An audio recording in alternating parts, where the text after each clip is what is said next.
আসসালামু আলাইকুম প্রিয় শিক্ষার্থীবৃন্দ। আজকে যে ইম্পর্টেন্ট বাক্য সম্পাদকগুলো রয়েছে সেগুলো করে দিব রিভাইজ।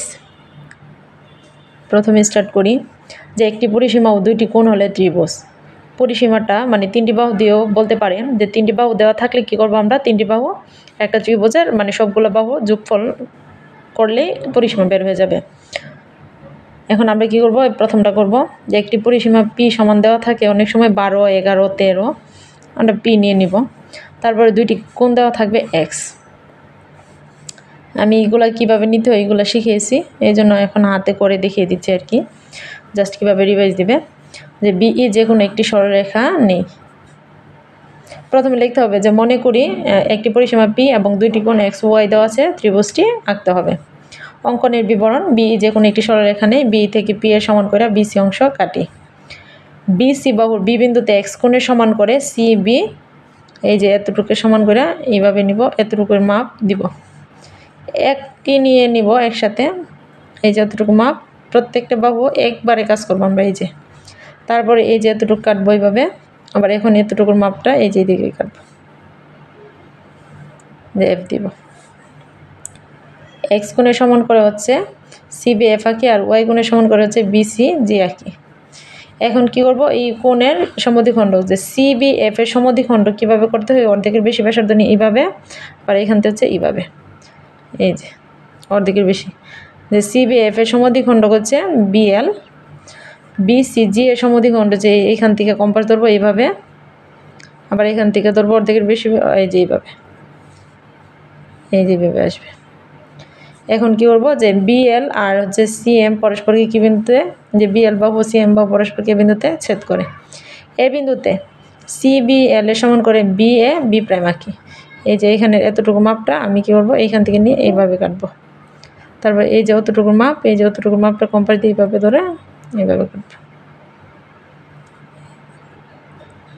B prime. আবার সেমভাবে এতটুকু মাপ এভাবে এই দিক থেকে কাটবো, এইখানে এতটুকু মাপ এই যে দিব সি প্রাইম। তাহলে A B prime C prime হচ্ছে অদৃষ্ট ত্রিভুজ। আমি স্টুডেন্টদেরকে অনেকভাবে এটা শিখিয়েছি, অনেক মানে ভালো করে আর কি। তারপরে দুইটি সমান্তরাল বাহু দুইটি কোণ হলে ট্রাপিজিয়াম আঁকো আর কি। যে এটা হচ্ছে 2 নাম্বারটা, যে দুইটি বাহু, যে বাহুটি বড় থাকবে একটা, আরেকটা বাহু ছোট থাকবে, একটা কোণ এটা, আরেকটা কোণ হচ্ছে এই যে এটা। বিই যে কোনো একটি সরলরেখা নেই, বিই থেকে বড় যেই বাহুটা দেওয়া থাকবে এটাকে আমরা এইভাবে কাটবো, যে বিই থেকে সমান বিসি অংশ কাটি। বিসি বাহু মানে দুইটা কোণের কাজ যেভাবে আমি করেছি ওইভাবে করবে, যে বিসি বাহুর বি ও সি বিন্দুতে এক্স ও ওয়াই কোণের সমান করে সিবি, এই যে এফ। আবার এটাতে হচ্ছে বিসিজি, আগের মতন একই প্রসেসে, এই যে এতটুকু মাপ একবারে নিব, সিবি এফ মানে বিসিজি আঁকি। এখন কি করব, এই যে বি এর মানটা আছে না দ্বিতীয়বার, যে বিসি থেকে আবার বি এর মানের সমান করে এই যে বি থেকে এইভাবে কম্পাস দিয়ে কাটবো বি, এটা হচ্ছে বি, বি এর সমান বিডি অংশ কাটি। এখন কি করব, বিডি বাহু ডি বিন্দুতে এই যে পুনরায় আবার এই এক্স এর মানের সমান করে এতটুকুর মান এক্স এর সমান করে এইভাবে কাটবো এই পাশে, এতটুকুর মাপ নিব, নিয়ে এইভাবে কাটবো। যে ডি বিন্দুতে ই ডি এইচ আঁকি। তারপর লিখতে পারি ডিএইচ বাহু সিজি বাহুকে এন বিন্দুতে ছেদ করে। এখন ডিএন এর সমান করে বিএফ থেকে বিএম অংশ কাটি, এম দিতেছি আর কি, এটাকে এম এন যোগ করি, মানে এই বাহুগুলো আর কি সমান হবে, এই বাহুটা আর এই বাহুটা সমান হবে আর কি। তাহলে আমরা লিখতে পারি যে এম এন সি, এটা এটা মানে এটা হচ্ছে ট্রাপিজিয়াম। এখন কি করব,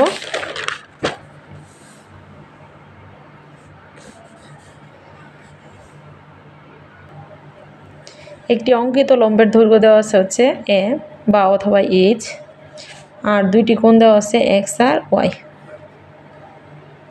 এখন কি করবো, সবসময় আমরা বি যে কোনো একটা সরলরেখা নিই, কিন্তু অঙ্কিত লম্বের ক্ষেত্রে আমরা কি করবো, এইভাবে নিব, যে এ ই যে কোনো একটি সরলরেখা নেই, এ ই থেকে এইচ এর সমান করে কি করবো, এইভাবে কম্পাসটা ধরে এইভাবে কাটবো, এইচ এর সমান করে এডি অংশ কাটি।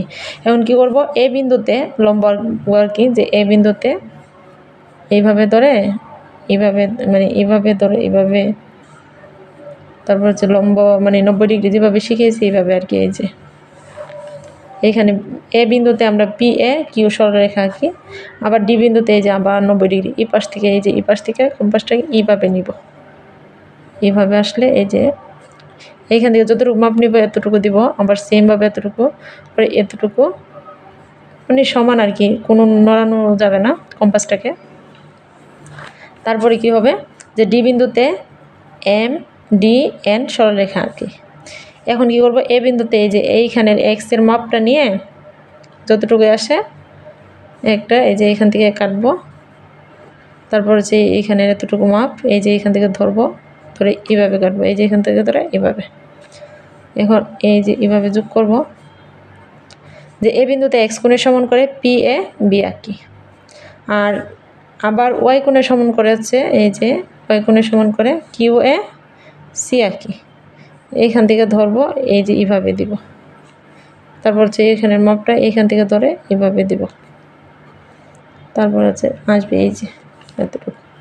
তাহলে আমরা লিখতে পারি যে এ বি ও A C prime M N বাহুকে বি ও সি বিন্দুতে ছেদ করে, এ বি সি কে হচ্ছে উদ্দৃষ্ট ত্রিভুজ। একটি বাহু বা ভূমি দুই বাহুর অন্তর আর একটি সূক্ষ্মকোণ দেওয়া থাকলে আমরা কি করব, ত্রিভুজ। এটা সেম, কিন্তু একটি সূক্ষ্মকোণ আর একটা স্থূলকোণ হলে চিত্রটি কি হবে, শুধু এইটুকু মনে রাখতে হবে। জাস্ট এইটুকুর জন্য আমি করিয়ে দিচ্ছি আর কি, যে সূক্ষ্মকোণ হলে এইভাবে হবে আর স্থূলকোণ হলে এইভাবে, আর সব কিছু ঠিক, শুধু পার্থক্যটি ধরতে হবে আর কি। যে একটি ভূমি যদি দেওয়া থাকে যে এ, দুই বাহুর অন্তর সবসময় ছোট থাকে, আর হচ্ছে একটি কোণ 90 ডিগ্রির ছোটো কোণকে কী বলা হয়, সূক্ষ্মকোণ বলা হয়। এই যে 90 ডিগ্রি আমরা ধরে নিব এতটুকু মনে মনে, যেহেতু এটা ছোটো এটা সূক্ষ্মকোণ। বিই যে কোনো একটি সরলরেখা নেই, বি থেকে সমান করে বিসি অংশ কাটি। বিসি বাহুর এই যে বি বিন্দুতে ই এক্স কোণের সমান করে এই যে মাপ নিব, নেওয়ার পরে এতটুকু মাপ দিব, যে বি বিন্দুতে এক্স কোণের সমান করে সিবিএফ আঁকি। বিএফ থেকে এই যে ডি এর সমান করে বিডি অংশ কাটি, যেহেতু এমন ত্রিভুজ তৈরি হয় নাই। তারপর কি করবো, ডিসি যোগ করি। এখন এইখান থেকে আমাদের ইচ্ছে মতো কোণ নিব, যে এফডিসি কোণের সমান করে ইচ্ছে মতো এভাবে নিব কম্পাস নিয়ে। তারপর এইখানের মাপটা কী করবো, এখানে ধরে এইভাবে নিব, এই পাশ থেকে আসবে, এই পাশ থেকে না। তারপর এখান থেকে মানটা নেওয়ার পরে এই যে ভেবে দেব। তারপর কী করবো, এই যে এটা যদি এফ হয় এটা হচ্ছে জি, যে এফ ডিসি কোণের সমান করে সি বিন্দু ডিসি জি আঁকি। সিজি বাহু বি এফ বাহুকে এ বিন্দুতে ছেদ করে, তাহলে এ বি সি উদ্দৃষ্ট ত্রিভুজ। এখন কী করবো, জাস্ট 2 নম্বরটা, যে একটি বাহু দুই বাহুর অন্তর আর হচ্ছে একটা স্থূলকোণ, স্থূলকোণ মানে হচ্ছে 90 ডিগ্রির চেয়ে বড়।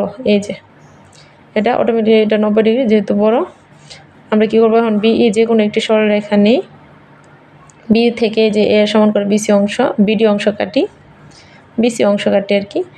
বিসি বাহুর এখন কি করব, সি বিন্দুতে এই যে এই বাহুর এই কোণটা স্থূলকোণ হলে এই নিয়ম করতে হবে, এইখান থেকে ধরে এইভাবে নিব, তারপরে এখানে মাপটা নিব এই যে এইভাবে আসবে আর কি। এই কোণটা যে এক্স কোণের সমান করে বিসি বাহুর সি বিন্দুতে এক্স কোণের সমান করে বিসি জি আঁকি।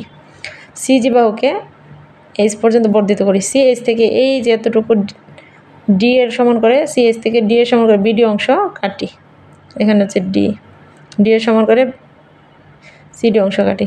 এখন বিডি যোগ করি। এখন এই বিডি কোণটা হচ্ছে আন্তাজি আর কি, মানে পরিমাপ মতো, যে বিডি সি কোণের সমান করে বি বিন্দুতে এই যে এতটুকু এইভাবে বসাবো কম্পাসে। এখন এতটুকুর মান এই যে ভেবে দেবো, এখান থেকে ধরে এভাবে কাটবো, এই যে পরে এইভাবে টান দিব, যে সি ডি বি কোণের সমান করে বি বিন্দুতে ডি বি এফ কোণ আঁকি। বি এফ বাহু সি জি বাহুকে এ বিন্দুতে ছেদ করে, তাহলে এ বি সি হচ্ছে উদ্দৃষ্ট কি ত্রিভুজ। এখন আরও 3টি করব, এই 3টি হচ্ছে প্রায় সেম একই, জাস্ট শুধু পার্থক্যটা ধরিয়ে দিব। একটি ভূমি দুই বাহুর সমষ্টি একটা কোণ হলে, যে একটা ভূমি হচ্ছে এটা, দুই বাহুর সমষ্টি একটু বড় এস ধরবো, দুই বাহুর সমষ্টিকে আরেকটা কোণ হচ্ছে এটা। বিই যে কোনো একটি সরলরেখা নেই, বি থেকে এর সমান করে বিসি অংশ কাটি। বিসি বাহুর বি বিন্দুতে এক্স কোণের সমান করে যে সিবি এফ আঁকি, যে কোণটা এই যে এই কোণটা আর কি এইভাবে নিয়ে এভাবে কাটবো, তারপর এতটুকু মাপ সিবি এফ আঁকি। বিএফ থেকে কি করব এস এর সমান করে এই যে বিডি অংশ কাটি, সিডি যোগ করি। এখন কি করবো ডি কোণের সমান করে এই যে এ বি ডি সি কোণের সমান করে সি বিন্দুতে ডি সি জি আঁকি, এভাবে নিব। এখন এতটুকুর মাপ এইখান থেকে ধরে কম্পাসটা এইভাবে কাটবো, এইখান থেকে ধরতে হবে। স্টুডেন্ট কী করে এইভাবে টানতে, এইখান থেকে হবে না। যে বি ডিসি কোণের সমান করে সি বিন্দুতে ডিসি জি আঁকি, সিজি বাহু বিএফ বাহুকে এ বিন্দুতে ছেদ করে। এবিসি হচ্ছে উদ্দৃশ্য ত্রিভুজ। এখন হচ্ছে 2 নম্বরটা করব, যে একটি উচ্চতা 2 বাহুর সমষ্টি একটি কোণ হলে ত্রিভুজ নির্ণয় করো। একটি উচ্চতা হচ্ছে ছোট থাকবে এইচ, আর হচ্ছে 2 বাহুর সমষ্টি বড় থাকবে, আর হচ্ছে একটি কোণ থাকবে। কোণ দেওয়া না থাকলে 45 ডিগ্রি করতে পারবে আর কি। যে বিই যে কোনো একটি সরলরেখা নেই, বি থেকে যে বিই বাহুর বি বিন্দুতে এক্স কোণের সমান করে যে ইবি এই যেভাবে প্রথমে আমরা করে নিব। এখন এতটুকুর মাপ যে ইবি এফ আঁকি। আবার বিই বাহুর বি বিন্দুতে এখন 90 ডিগ্রি আঁকবো। আবার এই কোণটা সমান করে নিয়ে নিব। 90 ডিগ্রিটা আঁকতে গেলে এই যে এইভাবে এতটুকু হবে। বিই বিএফ নিতে পারি, এটাকে জি দিতে পারি। বিএফ থেকে এইচ এর সমান করে এই যে এটা করতে পারি এম, বিএম অংশ কাটি এইচ এর সমান করে। এখন এম বিন্দুতে কী আঁকবো 90 ডিগ্রি, যে এম বিন্দুতে লম্ব এইভাবে ধরে লম্ব আঁকবো, লম্বটা এইভাবে। আবার বিজি থেকে এস এর সমান করে এইভাবে কাটবো, এস এর সমান করে। এখন এই যে এতটুকুর মাপ আছে না, যে বিজি থেকে এস এর সমান করে বি ও অংশ কাটি, পরে ও এস এর সমান করে এই যে একটা বৃত্তচাপ আঁকি, ও এস এর সমান করে এই যে এতটুকুর মাপটা এই পাশ থেকে এই। এখন কি করব, যে একটা বৃত্তচাপটি কি সি, আর একটা হচ্ছে বি প্রাইম বিন্দু ছেদ করে, আর এটা এ দিতে পারি এ সি প্রাইম, আর হচ্ছে এ বি প্রাইম যোগ করি, তাহলে ত্রিভুজ হচ্ছে A B R C prime, আর হচ্ছে এটা। পার্থক্যটা জাস্ট ধরিয়ে দেওয়ার জন্য আর কি, চিত্রটা ম্যাটার করে না। একটি অতিভুজ আর 2 বাহুর সমষ্টি আর একটা কোণ হলে, একটা অতিভুজ 2 বাহুর সমষ্টি, একটি অতিভুজ বড় আর 2 বাহুর সমষ্টি, আর হচ্ছে একটা কোণ। এই যে বি যে কোনো একটি সরলরেখা নেই, বি থেকে 2 বাহুর সমষ্টি এস এর সমান করে বিসি অংশ কাটি। বিসি বাহু বি বিন্দুতে যে এক্স কোণের সমান করে আর কি, এতটুকু মাপ নিব, যে সিবি এফ আঁকি। এখন সি থেকে কী করবো, ওই যে অতিভুজের মানটা আছে না, এইভাবে নিব। সি কি কেন্দ্র করে যে অতিভুজ সি এর সমান করে একটি বৃত্তচাপ আঁকি, বৃত্তচাপটি কি বি এফ বাহুকে এ এফ প্রাইম বিন্দুতে ছেদ করে। এ হতে বিসি এর উপরে একটি লম্ব আঁকি, এই যে এইখান থেকে ধরে আন্দাজে আর কি একটা লম্ব। এখন এটা কী করবো, এইভাবে ধরে অর্ধেকের বেশি ব্যাসার্ধ নিয়ে আমরা লম্বা আঁকবো, এই যে এটা বরাবর। তারপর এ সি যোগ করি। এখন আবার কি করব, যে এখন এ হতে আবার এটাকে এই যে এইভাবে ধরে আবার একটা বৃত্তচাপ নিব আমাদের অনুমান অনুযায়ী। তারপর এটাকে আবার অর্ধেকের বেশি ব্যাসার্ধ নিয়ে সমদ্বিখণ্ড করব। তখন কী হবে, এই যে এই বাহুটার এই এ আর এইটা সহজ। তারপর এসি যোগ করি। এখন কথা হচ্ছে এটা হচ্ছে বি প্রাইম দিতে পারি, এটাকে বি দিতে পারি। এখন আমরা ত্রিভুজ হচ্ছে এ বি, এই যে এটা মানে হচ্ছে এই যে ত্রিভুজটা, জাস্ট পার্থক্যটা ধরার জন্য আর কি এগুলো করা।